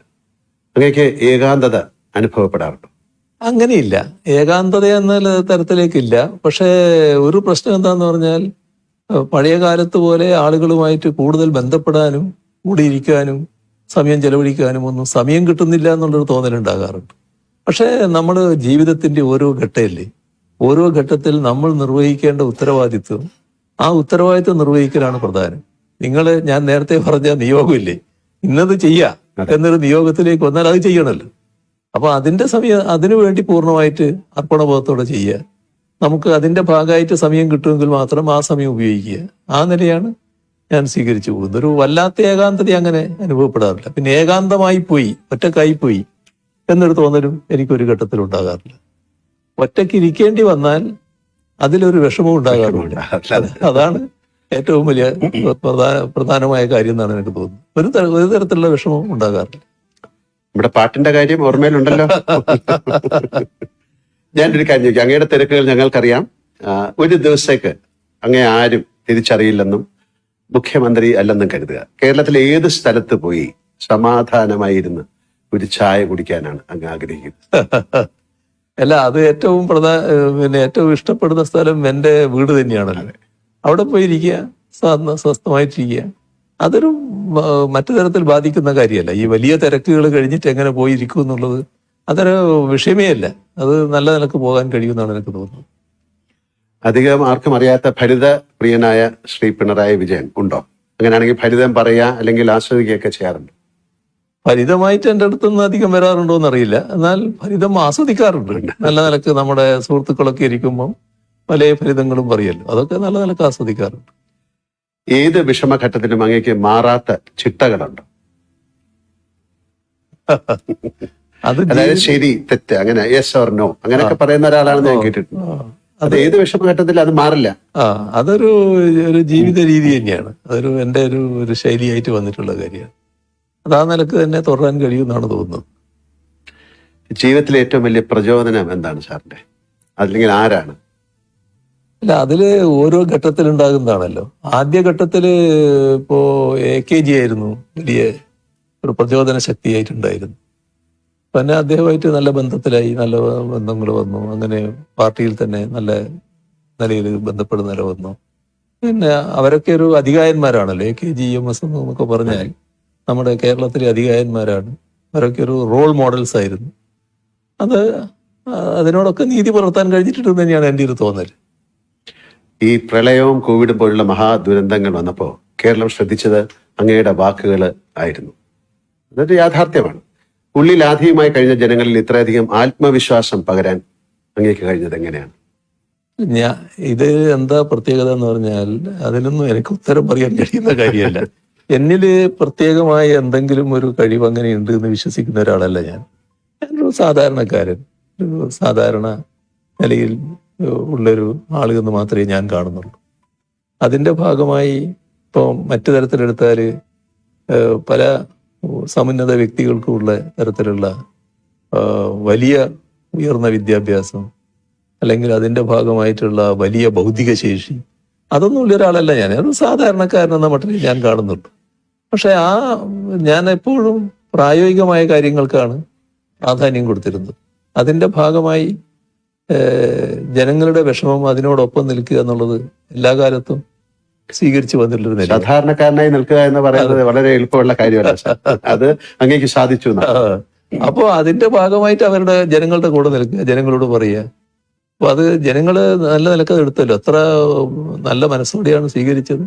ഇപ്പം സാധാരണ നിലക്ക് ആ ഘട്ടത്തില് നമ്മൾ മനുഷ്യരുടെ കാര്യം പറയും. ആ ഘട്ടത്തിൽ ഞാൻ ഒരു ദിവസം പറഞ്ഞു, നമ്മൾ പറയേണ്ട കാര്യങ്ങളെല്ലാം ജനങ്ങളോട് പറയായിരുന്നല്ലോ. നമ്മൾ കുടുംബത്തിൽ പറയുന്നത് പോലെ ജനങ്ങളോട് പറയുന്ന നിലയായിരുന്നു ഞാൻ സ്വീകരിച്ചിരുന്നത്. അപ്പോൾ പറഞ്ഞു ഒരു ദിവസം, പിന്നെ ഇതിന്റെ ഭാഗമായിട്ട് ഭക്ഷണം കിട്ടാത്ത പട്ടികള്, മറ്റ് മൃഗങ്ങള്, കുരങ്ങന്മാര്, അങ്ങനെയുള്ളവരൊക്കെ ഉണ്ടാവും. അവർക്കൊക്കെ നമ്മൾ ഭക്ഷണം കൊടുക്കണം ഈ സമയത്ത്. അത് വലിയ തോതിൽ സ്വീകരിച്ചല്ലോ ആളുകൾ. അതിലൊക്കെയാണ് നമുക്ക് വലിയ സന്തോഷം തോന്നുന്നത്. അങ്ങനെയുള്ള കാര്യങ്ങൾ ശ്രദ്ധിക്കാൻ കഴിഞ്ഞു. അത് അവരോട് കമ്മ്യൂണിക്കേറ്റ് ചെയ്തു. ഉടനെ അതിന് പ്രതികരണം ഉണ്ടായി. അതേപോലെ തന്നെ കാർഷിക രംഗം, ഇത് നമുക്ക് വലിയ ഭക്ഷ്യക്ഷാമം അനുഭവപ്പെട്ടു പോകുമെന്ന് ശങ്കിക്കണം. കാരണം കോവിഡ് എത്രയാ നീണ്ടു നിൽക്കാൻ അറിയില്ലായിരുന്നു. വല്ലാത്ത പ്രയാസം വന്നാൽ നമ്മൾ ഭക്ഷ്യക്ഷാമത്തിലേക്ക് പോകുമെന്നുള്ള ശങ്കയുണ്ട്. അതുകൊണ്ട് നിങ്ങൾ വീട്ടുപറമ്പിൽ ആവശ്യമായ കൃഷി ചെയ്യണമെന്നൊരു ദിവസം പറഞ്ഞു. അത് പറഞ്ഞു കേൾക്കേണ്ട താമസം ചിലര് ഉടനെ മൺവെട്ടിയൊക്കെ എടുത്തിട്ട് കൃഷി ചെയ്യാൻ പുറപ്പെട്ടല്ലോ. അതൊക്കെ ഒരു നല്ല ആവേശകരമായ കാര്യമല്ലേ. അപ്പൊ അന്നിങ്ങനെയുള്ള കാര്യങ്ങൾ ചെയ്യാൻ കഴിഞ്ഞു എന്നുള്ളത് തന്നെയാണ് ഒരു പ്രത്യേകതയായിട്ട് ഞാൻ കാണുന്നത്. എനിക്ക് ഫുട്ബോൾ വളരെ ഇഷ്ടമാണ്. സാറ് ചെറുപ്പകാലത്ത് ഫുട്ബോൾ കളിക്കുന്നു എന്നൊക്കെ പറഞ്ഞു. അങ്ങനെയൊക്കെ ഫുട്ബോൾ മാച്ച് ഇപ്പൊ ഒരു വേൾഡ് കപ്പ് വരെയാണ്. അങ്ങ് കാണാറുണ്ടോ? അങ്ങേക്ക് പ്രത്യേക താല്പര്യമുള്ള ഏതെങ്കിലും കളിക്കാരുണ്ടോ? അത്യാവശ്യം ഞാൻ കാണാറുണ്ട്. അത്യാവശ്യം കാണാറുണ്ട്. ചില കളികൾ നല്ല നിലക്ക് കണ്ടിട്ടുണ്ട്. ഇപ്പൊ തുടങ്ങാൻ പോവാണ്. അതെ. പക്ഷെ ഇത് നമ്മുടെ സമയമായിട്ട് ഒത്തുവരാത്തത് കൊണ്ട്. ജൂലൈയിലാണ്. അതെ, അല്ല, സമയം ഒത്തുവരാറില്ല പലപ്പോഴും. അപ്പൊ ഉറക്കൊഴിഞ്ഞ് കാണുക എന്നുള്ളത് ഇപ്പൊ ഞാൻ അങ്ങനെ മെനക്കെടാറില്ല. അല്ല, ഈ അർജന്റീന അല്ലെങ്കിൽ മെസ്സി, അങ്ങനെ ആ സമയത്ത് അവരോടൊക്കെ ചായ്വ് കാട്ടിയ നേതാക്കളൊക്കെ ഉണ്ടായിരുന്നു. കൂട്ടത്തിൽ അങ്ങ് ഉണ്ടായിരുന്നോ എന്ന് എനിക്കറിയില്ല, അതുകൊണ്ട് ചോദിച്ചാണ്. അല്ല, അവരൊക്കെ നല്ല കളിക്കാരായിട്ട് തന്നെ കാണുകയാണ്. അതിന്റെ ഭാഗമായിട്ട് ചിലർ അവരെ ജയിക്കാൻ പാടുന്ന നില എടുക്കാറുണ്ട്. അങ്ങനെ ഒരു നില ഞാൻ എടുക്കാറില്ല. പക്ഷെ അവരെയൊക്കെ നല്ല കളിക്കാരായിട്ട് തന്നെ കാണുകയാണ്. എപ്പോഴും അങ്ങ് ഊർജ്ജസ്വലനായിട്ടാണ് ഞാൻ കണ്ടിട്ടുള്ളത്. ഇത് വളരെ പ്രധാനപ്പെട്ട ഒരു കാര്യമാണ്. ആരോഗ്യ സംരക്ഷണത്തിന് അങ്ങ് പുലർത്തുന്ന എന്തെങ്കിലും പ്രത്യേക ശീലങ്ങളുണ്ടോ? ഞങ്ങൾക്ക് അറിയാൻ താല്പര്യമുണ്ട്. അതില് സാധാരണ എൻ്റെതായ ഒരു മിനിമം വ്യായാമം രാവിലെ ഞാൻ ചെയ്യും, ചെറിയ തോതിൽ. അത് കഴിഞ്ഞാൽ പിന്നെ ഭക്ഷണക്രമം, നേരത്തെ ധാരാളം ഭക്ഷണം കഴിക്കുമായിരുന്നു. ഇപ്പൊ അതിനൊരു ക്രമം പാലിച്ചിട്ടുണ്ട്. ആ ക്രമം തുറന്നു പോവുകയാണ്. വലിയ തോതിൽ ഭക്ഷണം കഴിക്കാത്ത ഒരു രീതിയാണ് ഇപ്പൊ സ്വീകരിക്കുന്നത്. അത് നല്ല നിലക്ക് തുടരാൻ പറ്റുന്നുണ്ട് എന്നാണ് തോന്നുന്നത്. നമ്മൾ അധിക ഭക്ഷണം കഴിക്കുമ്പോൾ അധിക ഭക്ഷണം കഴിക്കണമെന്ന് സ്ഥിരമായിട്ട് തോന്നിക്കൊണ്ടിരിക്കും. അത് ക്രമീകരിച്ചാൽ പിന്നെ പ്രയാസമില്ല. അത്രയും ഭക്ഷണം മതി നമുക്ക് എന്നൊരു നില. അതിലിപ്പോ നല്ല സംതൃപ്തി തോന്നുന്നുണ്ട്. കഴിഞ്ഞ ദിവസം അങ്ങ് കുട്ടികളുമായിട്ട് നടത്തിയ ഒരു മുഖം പരിപാടിയിൽ ഞാനത് കാണുകയുണ്ടായി. അങ്ങയുടെ കുട്ടിക്കാലത്തെ കഷ്ടപ്പാടുകളെ കുറിച്ചൊക്കെ പറഞ്ഞു. ആ അനുഭവം പിണറായി വിജയൻ എന്ന വ്യക്തിയെയും രാഷ്ട്രീയ പ്രവർത്തകനെയും രൂപീകരിക്കുന്നതിൽ സഹായിച്ചിട്ടുണ്ടോ? ഉണ്ടെങ്കിൽ അതെങ്ങനെയാണ്? തീർച്ചയായും. അത് അന്നും ആ വിഷമഘട്ടത്തിലും ഒരു വലിയ അഭിമാനബോധം നിലനിർത്താൻ കഴിഞ്ഞു. അത് ആരുടെയും മുമ്പിൽ കൈനീട്ടാതിരിക്കുക, തെറ്റായ ഒരു കാര്യവും ചെയ്യാതിരിക്കുക, അങ്ങനെയൊരു നിലപാട് അന്നേ സ്വീകരിച്ചിരുന്നു. അതിനിടയാക്കിയത് എൻ്റെ രാഷ്ട്രീയ ജീവിതത്തിൻ്റെ തുടക്കത്തിൽ ഒരു ദിവസം തലശ്ശേരിക്ക് പോകാൻ കാശില്ല എൻ്റെ കയ്യിൽ. അപ്പോൾ ഒരാൾ കയ്യിൽ നിന്ന് വായ്പ വാങ്ങി. അപ്പോൾ തലശ്ശേരി എത്തി വർത്താനം പറയുമ്പോൾ ഞാൻ പറഞ്ഞു, ഇങ്ങനെ 25 പൈസ വായ്പ വാങ്ങിയിട്ടാണ് വന്നിരുന്നു. അപ്പോൾ എന്നെ ഇഷ്ടപ്പെടുന്ന അന്നത്തെ ഒരു പാർട്ടി നേതാവുണ്ട്, അരിയാക്കണ്ടി അച്ഛൻ എന്ന് പറഞ്ഞിട്ട്. അപ്പൊ അയാള് കേട്ടപ്പോൾ തന്നെ ഒരു ആട്ട ആദ്യം തന്ന്, നിനക്ക് എവിടുന്നടാ പൈസ തിരിച്ചു കൊടുക്കാൻ പറ്റും? നീ മേലിൽ ഒരാളെടുക്കൊന്നും വായ്പ വാങ്ങരുത് കേട്ടോ. എനിക്ക് തലശ്ശേരി പോകണമെങ്കിൽ എനിക്ക് തലശ്ശേരി പോകണം, ഇത്ര പൈസ വേണമെന്ന് പറഞ്ഞിട്ട് ആ പൈസ വാങ്ങുക. അതിനപ്പുറം വാങ്ങണ്ട. ആ പൈസയും കൊണ്ട് ടിക്കറ്റ് എടുത്തിട്ട് പോരുക എന്നല്ലാതെ നീ ഇനി വായ്പ വാങ്ങാൻ പാടില്ല ആരോടും. അത് എനിക്ക് വലിയൊരു പാടായി. പിന്നീട് ഒരു വായ്പയും ആരുടെക്കൊന്നും വാങ്ങേണ്ടി വന്നിട്ടില്ല. അത് പിന്നെ എന്താണോ ആവശ്യം, പാർട്ടിയുടെ ആവശ്യത്തിന് പോവുകയാണ്. അപ്പൊ നമ്മുടെ കയ്യിൽ പൈസയില്ല, അത് ആ ആവശ്യം പറഞ്ഞിട്ട് പൈസ വാങ്ങുന്നതിൽ തെറ്റില്ല. അതിന് മാത്രം അത് നിറവേറ്റുക. ആ നിലയാണ് പിന്നീട് സ്വീകരിച്ചു വന്നത്. ചില കാര്യങ്ങൾ, ഇത്തരം ചില ചെറിയ ചെറിയ കാര്യങ്ങളിലൂടെ നമുക്കൊരു വലിയ പാഠമായിട്ട് മാറും. അതാണ് വന്ന് മാറിയത്. രാഷ്ട്രീയം കഴിഞ്ഞാൽ അങ്ങേക്ക് ഇഷ്ടമുള്ള മേഖലകൾ ഏതൊക്കെയാണ്? രാഷ്ട്രീയമാണല്ലോ ഫുള്ള്. അതേസമയം പിന്നെ മറ്റ് കലാപരിപാടികളൊക്കെ കാണുന്നതിന് എനിക്ക് വേറെ വിഷമമൊന്നുമില്ല. അതൊക്കെ ഞാൻ സാധാരണ കാണാറുണ്ട്, നല്ല രീതിയിൽ ആസ്വദിക്കാറുണ്ട്. പിണറായിയിൽ ജനിച്ച വിജയൻ സഖാവ് എന്നല്ലാതെ വീട്ടുകാരും ബന്ധുക്കളും മാത്രം വിളിക്കുന്ന എന്തെങ്കിലും വിളിപ്പേര് ഉണ്ടായിരുന്നോ? അല്ല, നേരത്തെ ഇല്ല. പക്ഷെ എനിക്കൊരു പേര് പിന്നെ എൻ്റെ ഒരു അധ്യാപകൻ ഇട്ടിരുന്നു. അന്നത്തെ അധ്യാപകർ വളരെ പ്രത്യേകതയാണല്ലോ, കുട്ടികളെ വല്ലാതെ ഉൾക്കൊള്ളുന്നവരാണ്. അതെ, അല്ല ഇന്നും അധ്യാപകർ അങ്ങനെ തന്നെ. അപ്പോ അദ്ദേഹം ഇട്ട പേര് മുഖ്യസ്ഥൻ. അത് ശരി. അപ്പൊ അതൊരു തിരിപ്പേരായിട്ട് ചിലർ വിളിക്കുകയായിരുന്നു, മുഖ്യസ്ഥൻ എന്ന് വിളിക്കുമായിരുന്നു. ഇപ്പം സ്കൂൾ കാലത്തെ കുറിച്ച് പറഞ്ഞുകൊണ്ട് ചോദിക്കാണ്, പിണറായിയിലെ വീട്ടുമുറ്റത്ത് ഓടിക്കളിച്ചിരുന്ന വിജയൻ എന്ന ബാലന് മുഖ്യമന്ത്രി കസേരയിൽ ഇരുന്ന് തിരിഞ്ഞു നോക്കുമ്പോൾ എന്ത് തോന്നുന്നു? അതിന്റെ ഒരു ഭാഗമാണ് ഞാൻ നേരത്തെ പറഞ്ഞത്. നമ്മളൊരു വളരെ സാധാരണക്കാരനായിട്ടുള്ള ഒരു മനുഷ്യൻ, ഇപ്പോഴും ഗ്രാമീണമായിട്ടുള്ള പല സ്വഭാവങ്ങളും വെച്ച് പുലർത്തുന്ന ഒരാള്, അതിന്റെ എല്ലാ പരിമിതികളോടും കൂടി ഇത്രയും ഉന്നതമായ സ്ഥാനത്ത് എത്താൻ കഴിഞ്ഞത് അത് എൻ്റെ പാർട്ടിയുടെ പിന്തുണ കൊണ്ടാണ്. പാർട്ടിയാണ് എന്നിൽ മുഴുവൻ വിശ്വാസം അർപ്പിച്ചിട്ടുള്ളത്. അതിന്റെ ഭാഗമായിട്ടാണ് ഇതെല്ലാം ആയി മാറാൻ എനിക്ക് കഴിഞ്ഞിട്ടുള്ളത്. ഈ ഉന്നതമായ സ്ഥാനം വഹിക്കാൻ പ്രാപ്തനാണോ ഞാൻ എന്നത് എല്ലാ ഘട്ടത്തിലും ഞാൻ ആലോചിച്ചുകൊണ്ടിരിക്കുന്ന കാര്യമാണ്. പക്ഷെ നിർവഹിക്കാൻ കഴിയുന്നുണ്ട് എന്നാണ് മറ്റുള്ളവരൊക്കെ പറയുന്നത്. ആ നിലക്ക് നിർവഹിക്കുക. അപ്പൊ നമുക്ക് ഈ സംഭാഷണം അവസാനിപ്പിക്കാനുള്ള സമയമായി. എനിക്കും ഒരു പാട്ടിനെ കുറിച്ച് പാടുന്നതിന് മുമ്പ് എനിക്കൊരു വലിയൊരാളെ കുറിച്ച് പറയാനുണ്ട്. റോബിൻ. ഞാൻ അങ്ങയുടെ വീട്ടിൽ വന്നപ്പോ കണ്ടതാണ്. അങ്ങേക്ക് റോബിൻ എന്ന വളർത്തു നായോടുള്ള സ്നേഹവും കരുതലും. അങ്ങ് ഭക്ഷണം കഴിച്ചിട്ട് റോബിന് അങ്ങേ കൈകൊണ്ട് തന്നെ കൊടുക്കുന്നത് ഞാൻ കണ്ടിട്ടുണ്ട്. അങ്ങയുടെ ഈ മുഖം അധികം ആർക്കും അറിവുള്ളത് ആണെന്ന് എനിക്ക് തോന്നുന്നില്ല. അങ്ങേക്ക് എല്ലാ വളർത്തു മൃഗങ്ങളെ ഇഷ്ടമാണോ, അതോ കുഞ്ഞുനാളിൽ തുടങ്ങിയാണോ ഇത്, അതോ നായകളോട് മാത്രമാണോ ഇഷ്ടം? കാര്യം ഇത് റോബിന്റെ ഒരു അവകാശം പോലെയാണ് അങ്ങയുടെ കയ്യിൽ നിന്നൊരു ഭക്ഷണം കഴിക്കുക എന്നുള്ളത്. അത് മൃഗങ്ങളോടും പക്ഷികളോടും ഒക്കെ നല്ല ബന്ധം നമ്മൾ പുലർത്തിയാൽ അവരതേ രീതിയിൽ പ്രതികരിച്ചുകൊണ്ടിരിക്കും. ഞാനിവിടെ നമ്മുടെ സഹായിയായിട്ടുള്ള മുരുകേഷനുണ്ട്. മുരുകേഷനോട് പറഞ്ഞു, ഇവിടെ കാക്കകൾ വരും, കാക്കക്ക് നീ ഭക്ഷണം കൊടുക്കണമെന്ന്. ഇപ്പൊ എന്താ ചെയ്യുന്ന പറഞ്ഞാൽ ഒരു കാക്ക അവന്റെ കയ്യിൽ നിന്ന് ഭക്ഷണം എടുക്കും. അപ്പൊ കയ്യിൽ നിന്ന് അങ്ങനെ നേരിട്ട് കൊടുക്കണ്ടെന്ന് ഇപ്പൊ ഞാൻ പറഞ്ഞു, എറിഞ്ഞു കൊടുത്താൽ മതി. കാരണം എന്തെങ്കിലും രോഗം പകർന്നെങ്കിലും വിഷമാണല്ലോ. പക്ഷെ നേരെ കയ്യിൽ നിന്ന് എടുക്കുക ആ കാക്ക വന്നിട്ട്. അതാണ് ആ ബന്ധം എന്ന് പറയുന്നത്. ഇവിടെ ഒരു ക്ലിഫ് ഹൗസിന്റെ മുമ്പിൽ ഒരു ഫൗണ്ടൻ ഉണ്ടല്ലോ. ആ ഫൗണ്ടൻ സാധാരണ രാവിലെയാണ് നമ്മൾ ഇടല്. ഒരു ദിവസം ഇങ്ങനെ തോന്നിയപ്പോ ഞാൻ പറഞ്ഞു, അത് വൈകുന്നേരം ഒന്ന് ഇട്ട് നോക്കുന്നത് 6 മണിക്ക്. അപ്പൊ പക്ഷികൾ കൂടുന്ന സമയമാണ്. ഇവരെല്ലാരും വന്ന് എന്തൊരു സന്തോഷമാണെന്നറിയോ, അവർ കുളിച്ച് ഒരു കുളിയുണ്ടാവും. ആ കുളിയെല്ലാം കഴിഞ്ഞിട്ട് ഒരു സദസ്സുണ്ട് അവിടെ ഇരുന്നിട്ട്. അങ്ങനെ എല്ലാം കുളി കഴിഞ്ഞിട്ട് അവര് കൂട്ടിലേക്ക് പോവുകയാണ്. അപ്പോ നായയുടെ കാര്യം പറഞ്ഞാൽ വലിയ അത്ഭുതകരമായ കഥ എൻ്റെ അടുത്തുണ്ട്. ഞാൻ ആദ്യമുള്ള എൻ്റെ ചെറുപ്പകാലം വീട്ടിന്റെ സൈഡിലൂടെ ഒരു കൂട്ടർ പോവുകയാണ്. പഴയ തവളയെ പിടിക്കുന്നവരാണ്, നാട്ടുകാരല്ല. അതെ. അവരുടെ കൂട്ടത്തിലുള്ള ഒരു പട്ടി, ചെറിയ പട്ടിയാണ്. അവിടെ നിന്ന് ഇറങ്ങിയിട്ട് വീട്ടിലേക്ക് വന്നു. അപ്പൊ അവരങ്ങ് പോയി. അപ്പോ ഇത് ഒരു പട്ടി ഇപ്പൊ എന്റെ ജ്യേഷ്ഠനുണ്ട്. ജ്യേഷ്ഠൻ പറഞ്ഞു അതവിടെ നിന്നോട്ടെ, വന്നതല്ലേ അവിടെ നിൽക്കട്ടെ എന്ന് പറഞ്ഞു. അത് പിന്നെ വീട്ടിൽ വളർന്നു.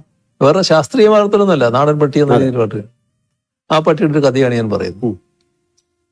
ഒരു ദിവസം അമ്മയുടെ അടുത്ത്, അടുക്കളയിലെ അമ്മയുടെ അടുത്ത് പോയിട്ട് ഇതൊന്ന് മുരണ്ട് ചെറിയ മട്ടിൽ കുരച്ചു, മുണ്ടൊന്ന് കടിച്ചു വിരിച്ചു. അപ്പൊ അമ്മ ചീത്ത പറഞ്ഞു. അപ്പൊ ഇതിന് അമ്മയുടെ അടുത്ത് യേശുന്നില്ല എന്ന് തോന്നി. നേരെ അവിടെ നിന്ന് ഇറങ്ങി ആ വീട്ടിന്റെ തൊട്ട് പിന്നിലുള്ള ഒരു വീടുണ്ട്. അവിടെ ഒരു നാണി എന്ന് പറയുന്ന സ്ത്രീയുണ്ട്. ആ സ്ത്രീയുടെ അടുത്ത് പോയി ഇതേ കാര്യം അവരോട് ചെയ്തു. അപ്പൊ അവര് കുറച്ച് പിന്നെ പോസിറ്റീവായിട്ട് എടുത്തു. ഇതൊരു പെൺപട്ടിയാ, എന്താ മോളെ എന്നെല്ലാം പറഞ്ഞിട്ട് അപ്പൊ മുണ്ടിങ്ങനെ കടിച്ച് വലിച്ച് നടന്ന് ഈ വീട്ടിന്റെ പിന്നിലൂടെയാണ് വരേണ്ടത്.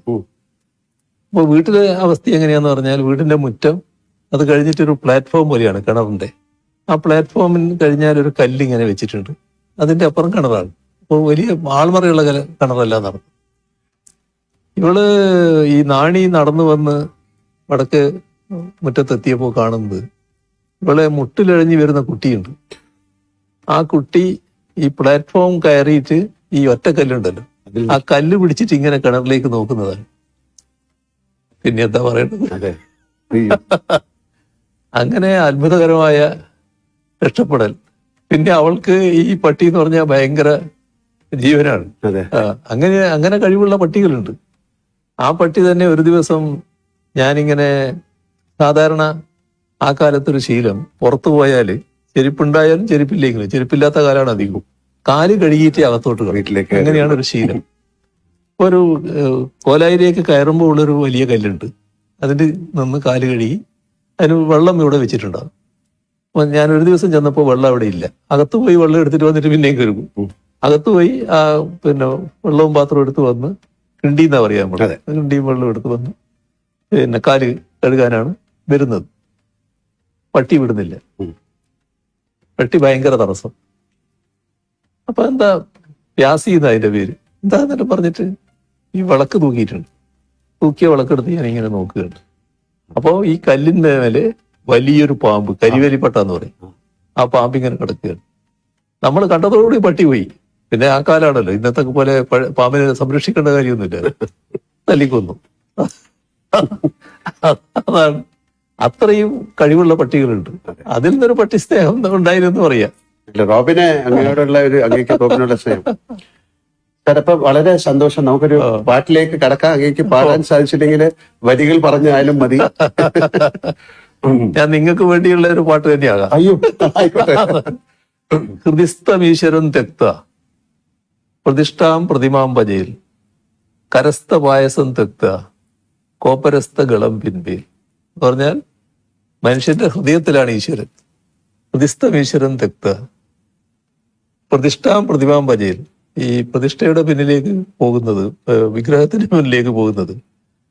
കരസ്ഥ പായസം തെക്ത, ഇതിനകത്ത് പായസമുണ്ട്, പക്ഷെ ഇപ്പുറത്തൊരു തുള്ളി വെച്ചിട്ടുണ്ട്.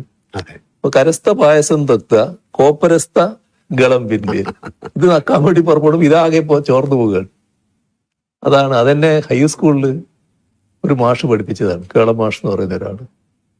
ആ പദ്യാണ്, അത് ഉപനിഷത്തിന്റെ ഒരു ഭാഗമാണ്. അപ്പൊ അതാണ് നിങ്ങളുടെ അടുത്ത് പറയാനുള്ള കാര്യം. സാർ, ഞാൻ അഭിനയിച്ച ഏതെങ്കിലും സിനിമയിലെ ഒരു ഡയലോഗ് സാറിന് ഓർമ്മയുണ്ടോ എന്നോട് പറയാൻ? അത് എന്തല്ല ദിനേശനും ദാസനും ഒക്കെ. ഒരുപാട് സന്തോഷം. അങ്ങേക്ക് പറയാൻ എന്തെങ്കിലും ഉണ്ടോ, വേറെ എന്തെങ്കിലും? അല്ല, നിങ്ങൾ അങ്ങേ പോലൊരു മഹാനടൻ ഇങ്ങനെയും സമയമെടുത്ത് പിന്നെ ഇന്റർവ്യൂ ചെയ്യാൻ തയ്യാറായി എന്ന് പറയുന്നത് ഒരു വലിയ സംഭവം തന്നെയാണ്. അതിനുള്ള ഒരു സ്നേഹവും ബഹുമാനവും ഒക്കെ തന്നെയാണ് അതിന്റെ പുറകിൽ. നമ്മുടെ പരസ്പര സ്നേഹം ഇങ്ങനെ തുടരട്ടെ. ഇതേവരെ അതാരും അറിയില്ലായിരുന്നു, ഇങ്ങനെ അറിയട്ടെ. വളരെ സന്തോഷം. നന്ദി.